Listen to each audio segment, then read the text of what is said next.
사도행전 2장 1절에서 13절까지의 말씀 제가 읽겠습니다. 오순절 날이 이미 이름에 그들이 다 같이 한 곳에 모였더니 홀련히 하늘로부터 급하고 강한 바람 같은 소리가 있어 그들이 앉은 온 집에 가득하며 마치 불의 혀처럼 갈라지는 것들이 그들에게 보여 각 사람 위에 하나씩 임하여 있더니 그들이 다 성령의 충만함을 받고 성령이 말하게 하심을 따라 다른 언어들로 말하기를 시작하니라. 그때에 경건한 유대인들이 천하 각국으로부터 와서 예루살렘에 머물러 있더니 이 소리가 나매 큰 무리가 모여 각각 자기의 방언으로 제자들이 말하는 것을 듣고 소동하여 다 놀라 신기하게 여겨 이르되, 보라, 이 말하는 사람들이 다 갈릴리 사람이 아니냐? 우리가 우리 각 사람이 난 곳 방언으로 듣게 되는 것이 어찌 됨이냐? 우리는 바데인과 메데인과 엘람인과 또 메소포타미아, 유대와 갑바도기아, 본도와 아시아, 부르기아와 밤빌리아, 애굽과 및 구레네에 가까운 리비아 여러 지방에 사는 사람들과 로마로부터 온 나그네 곧 유대인과 유대교에 들어온 사람들과 그레데인과 아라비아인들이라. 우리가 다 우리의 각 언어로 하나님의 큰 일을 말함을 듣는도다 하고 다 놀라며 당황하여 서로 이르되, 이 어찌된 일이냐 하며 또 어떤 이들은 조롱하여 이르되 그들이 새 술에 취하였다 하더라. 아멘. 부활하신 예수님께서 제자들에게 예루살렘을 떠나지 말고 아버지께서 약속하신 것을 기다리라. 요한은 물로 세례를 베풀었으나 너희는 성령으로 세례를 받을 것이라는 말씀을 주십니다. 그리고 이어서 주신 말씀이, 오직 성령이 너희에게 임하시면 너희가 권능을 받고 예루살렘과 온 유다와 사마리아와 땅끝까지 이르러 내 증인이 되리라는 말씀을 주시고 승천하시게 됩니다. 이제 예수님 없이 이 땅에 남아있는 제자들이 할 일은 단 하나입니다. 예루살렘을 떠나지 않고 말씀하시고 약속하신 성령을 기다리는 것입니다.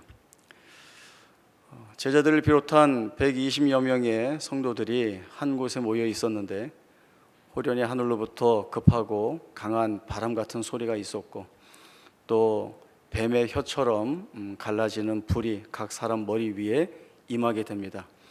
모든 이들이 한 사람도 빠짐없이 성령 충만함을 받게 되고 성령이 말하게 하심으로 인하여서 다른 언어로 말하기 시작했습니다. 이때가 오순절입니다. 6월절로부터 열흘이 지난 때였기 때문에 아직 예루살렘에는 예배를 드리러 왔던 경건한 유대인들이 많이 있었습니다. 이들은 디아스포라라 불리는 사람들인데 유대인으로서 또는 유대교에 들어온 사람들로서 세계 각국으로부터 떨어져 있지만 예루살렘 성전에 모여서 예배 드리기 위해 다 온 사람들입니다. 이들은 큰 소동이 벌어지며 또 그 가운데에서 신기한 경험을 하게 됩니다. 제자들과 성도들이 말하는 그 말들이 각각 자기들이 온 그 나라의 말들로 들렸다라고 하는 것입니다. 매우 놀라고 혹은 당황스러워합니다. 이들이 갈릴리 사람들인데 원래 자기들이 하는 언어로 말하는데 어떻게 우리 모두에게 난 곳 방언으로 들리느냐라고 하는 것입니다. 그리고 그 들리는 말들은 의미를 알 수 없는, 내용을 알 수 없는, 그런 정체를 알 수 없는 말이 아니라 하나님의 큰 일이라고 이야기할 정도로 분명하게 알아듣는 하나님의 말씀이었습니다.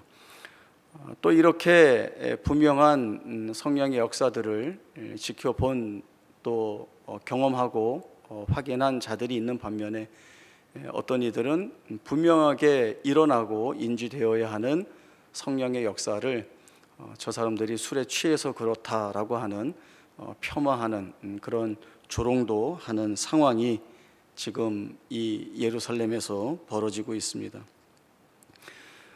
오순절 성령 강림 사건이라고 하는 것은 말 그대로 큰 의미를 지니고 있습니다.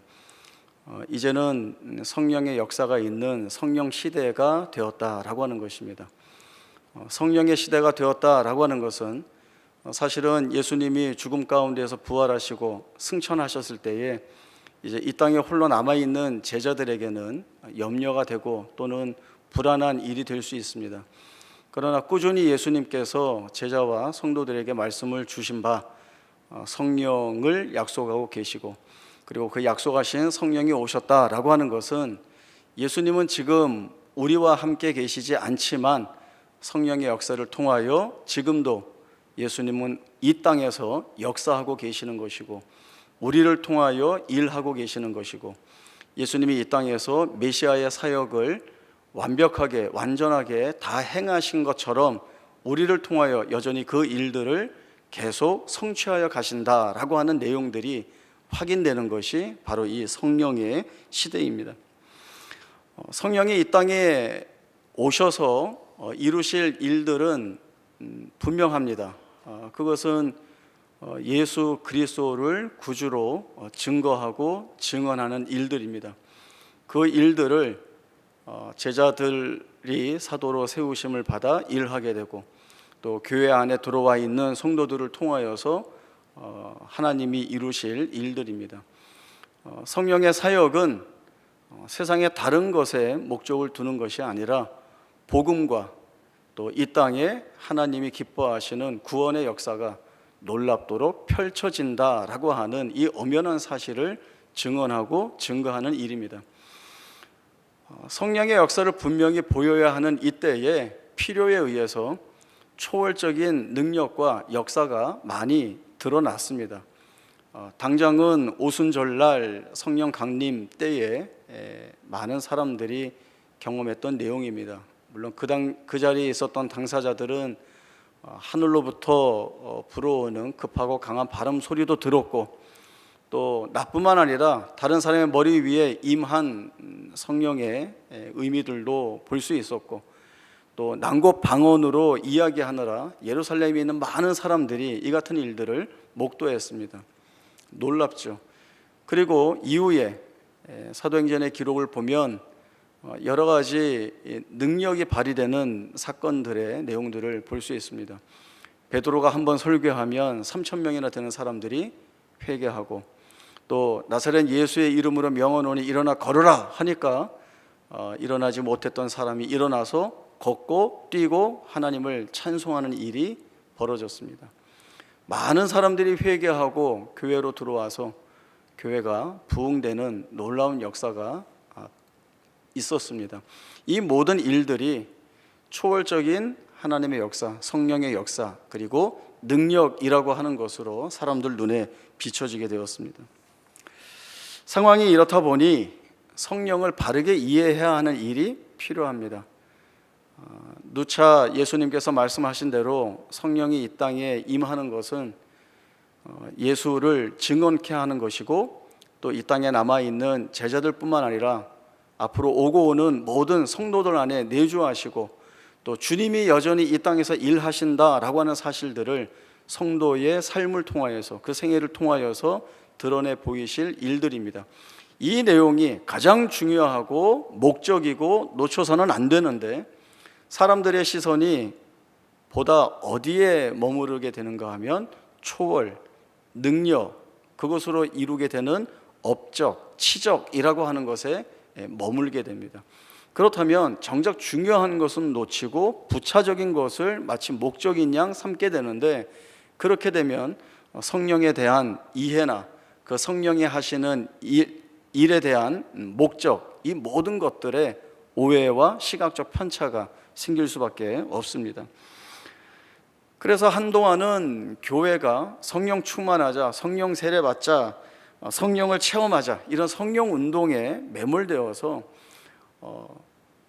성령의 충만함과 세례와 운동을 통하여서 마땅히 해야 될 일들을 제쳐두고 초월적인 일들이 드러나는 것에 목숨을 걸고, 또 그러한 것들이 드러나야만 그것이 옳다, 바르다라고 하는 확인하는 내용이 되어버렸습니다.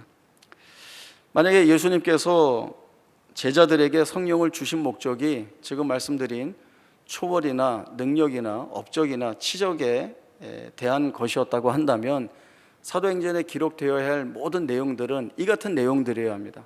매번의 기적적인 일들, 사람들이 깜짝 놀랄 일들, 그 초월적인 일들을 통해서 많은 사람들이 두렵고 무서워해서 예수를 믿게 되었다, 이런 내용들과 또 끊임없이 간증과 그런 이야기들이 나와야 합니다. 신비하기도 하고 어떻게 보면 충격적이기도 한 그런 내용들이 계속 사도행전의 모든 면을 채워야 했습니다. 그러나 그렇지 않죠. 계속 말씀드리지만 특히 요한복음에서 예수님께서 왜 보혜사 성령을 제자들에게 보내시겠다고 하셨는지 그 이유가 자세히 나와 있습니다. 제가 한번 읽어드리면 요한복음 14장 16절에 내가 아버지께 구하겠으니 그가 또 다른 보혜사를 너희에게 주사 영원토록 너희와 함께 있게 하겠다. 요한복음 14장 26절에 보면 보혜사 곧 아버지께서 내 이름으로 보내실 성령 그가 너희에게 모든 것을 가르치고 내가 너희에게 관한 모든 것을 생각나게 하리라. 요한복음 15장 26절에서 27절에 보시면 내가 아버지께로부터 너희에게 보낼 보혜사 곧 아버지께로부터 나오시는 진리의 성령이 오실 때에 그가 나를 증언하실 것이요 너희도 처음부터 나와 함께 있었으므로 증언하느니라 라고 하는 말씀을 주십니다. 벌써 몇 번이고 반복해 말씀드리지만 성령이 오시는 목적은 바로 예수 그리스도를 증거하는 것입니다. 여기를 놓치면 성령을 잘못 이해할 수밖에 없고 잘못 이해하면 성령을 통하여 해야 할 일을 놓치게 됩니다. 이 같은 예가 고린도 교회에 있었습니다. 고린도전서 1장 1절부터 9절까지의 말씀을 보겠습니다. 고린도전서 1장 1절에서 9절까지의 말씀 봅니다. 하나님의 뜻을 따라 그리스도 예수의 사도로 부르심을 받은 바울과 형제 소스데네는 고린도에 있는 하나님의 교회 곧 그리스도 예수 안에서 거룩하여지고 성도라 부르심을 받은 자들과 또 각처에서 우리의 주 곧 그들과 우리의 주 되신 예수 그리스도의 이름을 부르는 모든 자들에게 하나님 우리 아버지와 주 예수 그리스도로부터 은혜와 평강이 있기를 원하노라. 그리스도 예수 안에서 너희에게 주신 하나님의 은혜로 말미암아 내가 너희를 위하여 항상 하나님께 감사하노니 이는 너희가 그 안에서 모든 일 곧 모든 언변과 모든 지식의 풍족함으로 그리스도의 증거가 너희 중에 견고하게 되어 너희가 모든 은사에 부족함이 없이 우리 주 예수 그리스도의 나타나심을 기다림이라. 주께서 너희를 우리 주 예수 그리스도의 날에 책망할 것이 없는 자로 끝까지 견고하게 하시리라. 너희를 불러 그의 아들 예수 그리스도 우리 주와 더불어 교제하게 하시는 하나님은 미쁘시도다. 아멘. 고린도 교회 대부분의 성도들은 이방인입니다. 이들이 교회 안에 들어오기 전에 했던 일들은 우상을 쫓아 사는 일들이었습니다. 그들의 삶 전체가 우상과 떼어놓을 수 없는 삶을 살았다고 이야기해도 방불할 정도입니다. 그런 그들이 복음을 듣고 예수를 믿어 교회 안으로 들어왔습니다.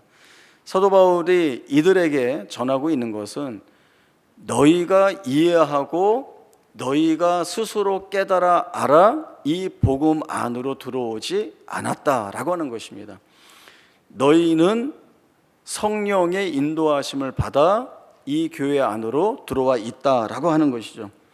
사도 바울이 이 편지를 써서 보내고 있는 때에 고린도 교회에 문제가 많았고 그리고 그 교회 안에 있는 성도들에게 문제가 많이 있었습니다. 그런데 사도 바울이 이 편지의 첫머리에 인사말을 쓰면서 그 문제 많은 고린도 교회를 뭐라고 부르는가 하면 하나님의 교회라고 부르고 그 안에서 서로 싸우고 난리가 난 그 성도들을 향하여서 그리스도 우리 주 예수 안에서 거룩하여지고 성도라고 부름받은 이들이라고 말하고 있습니다.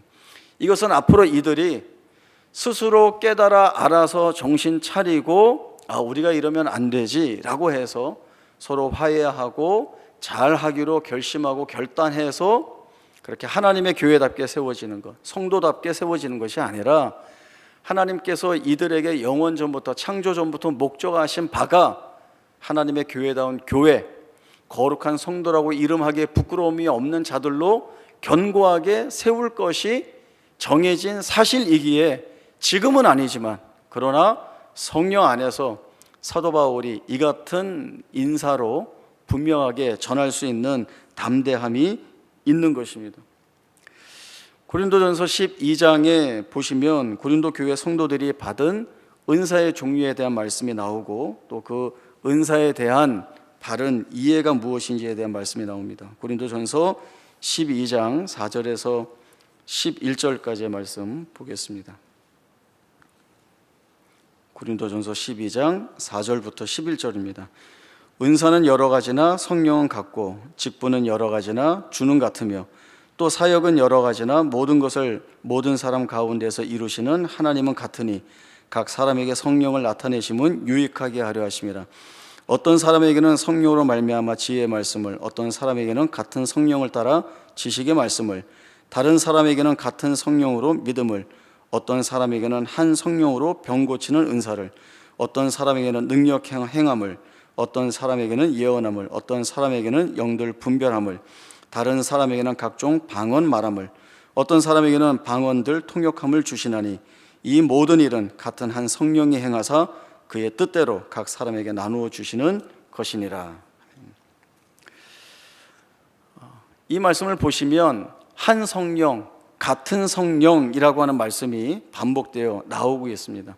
그리고 마지막에 성령께서 자기 뜻대로 각 사람에게 나누어 주는 것이다 라고 하는 분명한 언급을 주시고 있습니다. 누가 어떤 은사를 받았는가 라고 하는 것은 그 은사를 받은 사람과는 아무 상관이 없습니다. 그의 태생, 그의 능력, 그의 조건과 상관없이 성령이 그 뜻에 따라 결정하신 대로 주시는 것입니다. 성령 하나님이 자신의 목적을 이루기 위해서 주시는 것이기 때문에 이 은사를 받는 사람들은 마치 선물을 받는 것과 같은 것입니다. 선물처럼 받은 것이기에 자랑이 있을 수 없습니다. 하나님은 성령을 통하여 각 사람에게 가장 알맞는 은사를 주십니다. 그럼에도 불구하고 고린도 교회 성도들은 자기가 받은 은사가 가장 유용하고 가장 필요하고 그리고 가장 효율적이라는 자기의 자랑을 가지고 있었습니다. 은사가 주어진 목적은 예수 그리스도를 머리로 하여 한 몸으로 부르심을 받은 지체들이 유기적으로 연합하여 서로 세워주고 서로 위하는 그런 연합의 의미가 있는데, 이런 의미들은 다 놓쳐버리고 내가 받은 은사가 제일 좋다, 너 거 별거 아니야 라고 하는 그러한 고집과 아집으로 인하여서 성도끼리 한 마음이 되어야 하는데 다투고 싸우고 충돌하고 갈등하느라 은사 받은 목적들을 아무것도 해내지 못하는 그런 가운데 이 고린도 교회 성도들이 있게 된 것입니다. 4절부터의 말씀을 다시 보면 은사는 여러 가지나 성령은 같다 하였습니다. 직분은 여러 가지나 주는 같다 하였습니다. 또 사역은 여러 가지나 모든 것을 모든 사람에게 이루시는 하나님은 같다라는 말씀을 주시고 있습니다. 하나님께서 주시는 내용들은 선을 이루고 화합을 이루고 연합을 이루고 그 안에서 복음을 드러내는 삶입니다. 그리고 이것은 교회 구성원들을 건강하게 하고 복되게 하고 나아가서 세상에 있는 이웃과 형제들 앞에 하나님 믿는 자의 부요함이 얼마나 넉넉하고 풍성한지를 보여주는 내용으로 쓰임을 받아야 합니다. 그러나 성령을 잘못 이해하면 아무 일도 하지 못하고 오히려 세상으로부터 비판을 받는 자리에 빠질 수밖에 없다라고 하는 것입니다. 예수님께서 오직 성령이 너에게 임하시면 권능을 받고 너희가 내 증인이 되어야 한다라고 하는 말씀을 주셨습니다. 그러면 오순절 성령의 충만함을 입은 사도들과 제자들의 책임은 이제 주님이 주신 말씀대로 증인의 삶을 사는 것입니다. 땅끝까지 이르러 주의 증인으로 사는 것입니다. 성령 충만함을 받은 이들은 주님이 주신 그 사명을 그 주신 말씀대로 다 살아냈습니다. 어느 한 사람도 자신의 안락한 일생을 위하여서 살지 않았습니다. 모두가 목숨을 걸고 복음을 증거하였고 복음을 위하여 순교하는 자리에 나아가는 것을 두려워하지 않았습니다. 모든 말씀과 전승들을 보면 모든 사도들이 복음으로 인하여 순교한 것을 우리가 다 보고 알고 있습니다.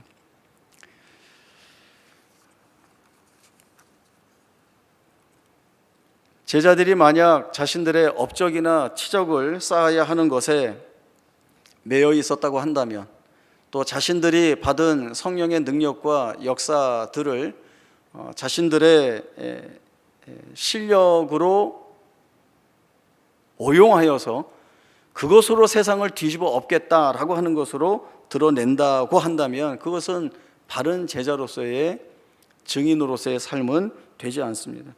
예수님께서 그렇게 하셨듯이 하나님을 사랑하고 또 사랑과 자비와 긍휼의 마음을 가지고 이웃과 형제를 사랑해야 하는 삶을 살아내야 하는 것입니다.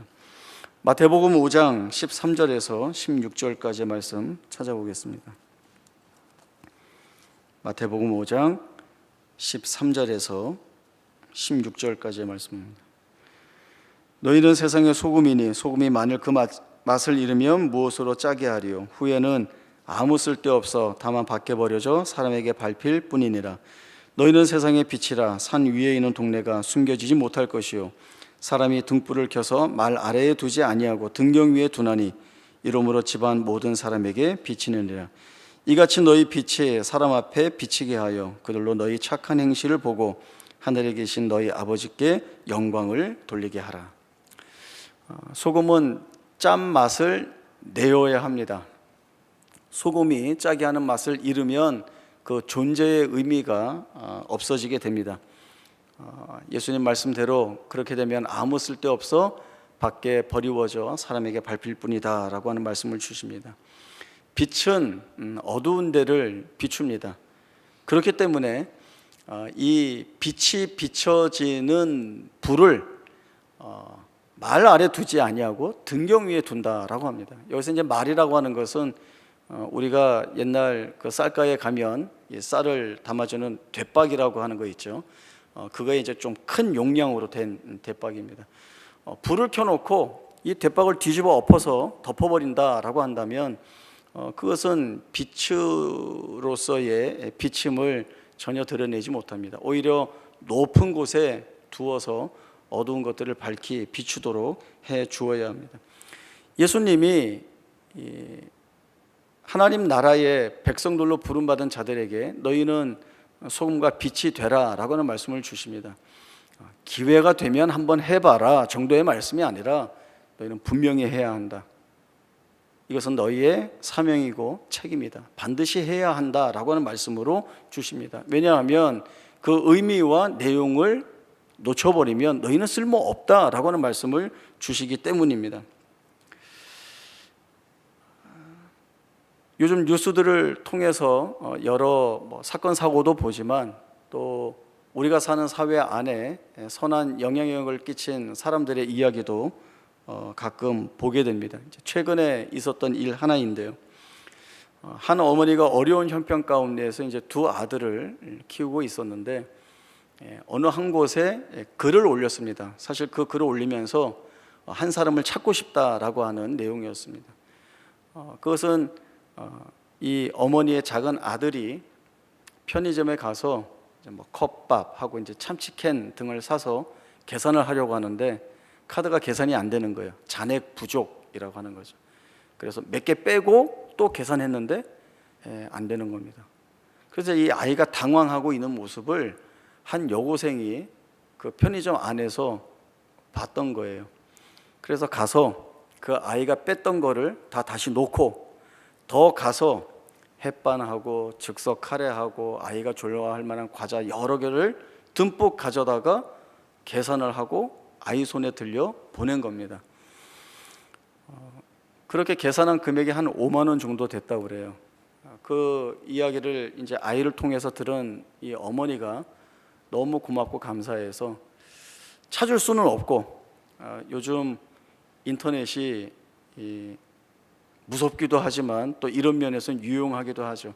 글을 올려놓으면 본인이 보든지 아니면 주변에 있는 사람들이 보고 알려줄 것이다. 그렇게 찾으면 우리 아이에게 그렇게 따뜻하게 대해줘서 고맙다는 말도 하고 싶고 또 계산해준 그 5만 원도 좀 갚아드리고 싶다 하는 차원에서 이 글을 올린 것입니다. 이 여학생이 그 글을 봤습니다. 그래서 또 글을 써 올렸어요. 이 여학생이 뭐라고 써 올렸는가 하면, 그 어린 나이 때에 먹고 싶은데 먹지 못하는 것이 어떤 마음인지 자기가 잘 알기에 자기가 사준 것이고, 또 혹시 내가 이렇게 한 행동이 어떤 동정심으로 비춰져서 아이에게 상처가 되지 않을까 봐 노심초사했다라고 하는 것입니다. 그러면서 만약에 연락을 주시면 자기가 이 아이랑 시간을 맞춰서 매주 한 번씩 만나서 아이 먹고 싶은 거 다 사주겠다라고 하는 그런 기사의 이야기를 봤습니다. 제가 그 이야기를 보면서 우리가 사는 이곳에 정말 좋은 사람들이 참 많이 있구나, 많은 사람들에게 이런 선한 영향력을 끼치는 사람들이 많이 있구나를 생각하고, 그 다음에 제가 한 생각이 뭔가 하면, 이 여고생이 예수 믿는 친구였으면 좋겠다, 이런 생각이 들었어요. 물론 선한 일, 착한 일이라고 하는 것은 예수 안 믿어도 할 수 있는 일들이 있습니다. 그러나 한계가 있습니다. 예수 믿는 자가 할 수 있는 그런 선은 세상에서 드러나는 선과는 다른 것입니다. 저는 그 여고생이 예수 믿는 친구로서 정말 주님의 모습을 닮아가고, 또 그 안에 내재하시는 성령의 인도하심을 쫓아 행한 삶이었기를 그런 마음에서 좀 바랬습니다. 좀 됐는데요, 그 비 오는 날에 제가 차를 운전하고 가다가 버스 정류장 앞을 지나가게 됐는데, 이제 비가 많이 와서 이제 땅에 물이 이제 가득 차 있었는데, 그 버스 정류장 바로 앞에 큰 웅덩이가 하나 있었는데 제가 그걸 못 봤습니다. 옛날에는 눈 감고도 지나갔는데 요즘은 있는 걸 일부러 찾아가서 제가 밟더라고요. 그래서 빵 밟아가지고 물이 정류장 쪽으로 튀었고, 거기에 있던 그 젊은 남녀한테 확 튀게 된 겁니다. 저도 너무나 깜짝 놀랐고 그 두 사람도 놀라서 이렇게 피하는 모습을 보고는 제가 이제 지나쳐서, 거기는 차를 세울 수 없으니까 조금 더 지나가서 갓길에 차를 세우고 차에서 내렸습니다. 그리고 딱 보니까 바로 뒤쫓아온 버스에 이 두 사람이 타버린 거예요. 그리고 이제 버스가 이렇게 오더라고요. 그래서 제가 차 옆에 이렇게 서 있었습니다. 이제 보고 버스를 세워서 이제 내리면 제가 어떻게 그 사고에 대한 보상이나 책임을 져야 할 것 같아서 이렇게 서 있었는데, 마음은 그냥 지나가라 이렇게 했는데 버스가 제 앞에 서는 거예요. 그래서 버스가 섰는데 별의별 생각이 다 들었습니다. 이 사람이 내려와서 비 오는데 운전을 그렇게 하면 어떡하냐고 하면서 멱살을 잡으면 어떻게 하지? 이런 생각도 했고, 내가 입은 옷이 비싼 옷인데 세탁비 물어내라, 또 어디 중요한 자리에 가는데 당신이 다 망쳤다 이러면 어떡하지? 그런 생각들이 막 드는데, 버스 앞문이 열리고 기사분이 저 두 분 괜찮대요, 신경 쓰실까 봐 말씀드립니다, 이렇게 얘기를 해주시는 거예요. 그 순간 안도의 한숨이 탁 나왔고, 제가 버스를 타고 그 두 분을 쳐다봤더니 괜찮아요 하더니 이렇게 표시를 해 주시더라고요. 그래서 90도로 죄송합니다 그리고 인사를 드리고, 다음에 이 기사분이 번거로움을 무릅쓰고 이제 버스를 세워서 저한테 다 안내를 해 주신 거잖아요. 그것도 감사하죠. 그래서 기사분께도 감사합니다 인사를 하고 내렸습니다. 아유 다행이다 라고 하는 생각 이후에 그 다음에 제가 든 생각이 무엇이었을까요? 저 젊은 두 사람, 기사분, 예수 믿는 사람이었으면 좋겠다, 그런 생각이 들었습니다. 물론 이것을 내가 하지 않고 다른 사람에게 떠넘겨서 예수 믿는 사람으로 잘 살아라 이렇게 하는 게 아니라, 우린 모두에게 주어진 책임이라고 하는 것이죠. 우리가 복음만으로 부름을 받아 있고, 성령의 내주하심을 듣고, 성령의 음성을 듣고, 성령의 인도하심을 따르고, 성령의 역사가 우리의 삶에서 드러나는 그 현장을 경험하고 체험하고 살아가는 우리라고 한다면, 우리에게는 이 같은 싸움들이 있어야 한다는 것입니다. 그것이 성령이 이 땅에 오신 우리 안에서 이루실 목적이고, 또 그 일을 이루어내심으로 인하여서 우리의 삶이 하나님 앞에 올려지는 거룩한 산 제사, 거룩한 예배 그 자체가 된다라고 하는 것입니다. 그러니까 우리가 이것 말고 내가 능력받고, 그리고 하나님이 약속하신 거 주셨는데 이것들 다 내가 원하는 것, 내가 소원하는 것, 내가 소망하는 것들로 이루기를 원하는 데 다 사용하고 소용되는 것이라고 한다면, 고린도 교회 교인들이 그 하나님으로부터 귀한 은사를 받았음에도 불구하고 그 은사를 사용하지 못하고 서로 다투고 싸움으로 인하여서 사실은 어려움을 겪는 그 같은 모습이 아니지 않을까라고 하는 생각들을 많이 해보게 됩니다. 성령을 통하여 사는 사람에게는 성령의 인도하심이 분명히 있습니다. 그리고 그 인도하심에 대한 반응을 우리의 삶 가운데에서 예수님을 닮아가는 삶의 모습으로 나타나야 하는 것입니다. 소금이 되라. 굵은 소금이 될 수 없다라고 한다면 맛소금이라도 돼야 되죠. 그렇게 시작을 하면 될 것 같습니다. 우리가 성화라고 하는 것이 단번에 거룩해지고 멋져지는 것이 아니라 계단을 하나하나 올라가는 것처럼, 어느 날은 한 계단 올라갔다가 뒤로 자빠져서 한 10계단 떨어지는 때도 있겠지만, 천천히 시간이 들여지고 경험이 그 안에 있어야 되고, 그 경험되는 것들을 통하여서 온전하고 바른 고백을 담아가고 만들어가는 일들이 우리의 오랜 시간 안에서 훈련되어져야 하는 것들입니다. 하나씩 나오는 것들이 있죠. 그것이 성령의 열매라고 말씀할 수 있습니다. 사랑과 희락과 화평과 오래 참음과 자비와 양성과 충성과 온유와 절제라고 하는 것들이 성령을 쫓아 행하는 사람들, 육체의 소욕이 아니라 성령을 쫓아 행하는 사람들에게서 드러나는 열매로 비춰질 때에 하나님이 제일 먼저 기뻐하시고, 또 세상 앞에 우리의 착한 행실을 보고 하나님이 얼마나 좋으신 분이신지, 그 하나님 앞에 부름받고 나아가는 것이 얼마나 복된 것인지를 증거할 수 있다라고 하는 것입니다. 연습해야 됩니다. 늘 저도 그렇고 박 목사님도 그렇고 연습 많이 하자라고 하는 말씀을 우리가 드리지 않습니까? 웃고 인사하고, 또 인사는 교회 안에서만 하는 것이 아니라 여러분 이웃과도 이 인사를 많이 나누시는 연습을 해보세요. 이렇게 이제 가깝지 않고 이렇게 자주 만나지 않는 이웃인데 인사하는 것이 약간은 오버하는 것 같고 뭐 이렇게까지 하나 싶지만, 그러나 인사하십시오. 상대방이 안 받더라도 인사를 하십시오. 언제까지? 그가 받을 때까지. 그러면 서로 인사하는 사이가 되는 겁니다. 인사할 수 있는 정도가 되면, 또 어느 길을 가다가 문을 열 때 유모차를 몰고 오는 분이 있다고 한다면, 아니면 양손에 무거운 짐을 들고 있다고 한다면 문도 열어서 잡아주고 먼저 가세요 라고 하는 인사도 하고, 어쩌면 그렇게 착하세요 라고 하면 예수 믿습니다. 전도가 다른 겁니까? 우리의 삶을 통하여 하나님을 드러내 보여줄 수 있다라고 한다면 그것이 바로 우리의 신앙의 삶이어야 합니다. 성령의 내주하심과 동행하심으로 인하여 사는 성도의 삶은 부족할 수 없고 풍족합니다. 고백되어지는 모든 것들이 넉넉합니다. 그런 성도의 삶은 바로 하나님이 기쁘게 여기시는 것들입니다.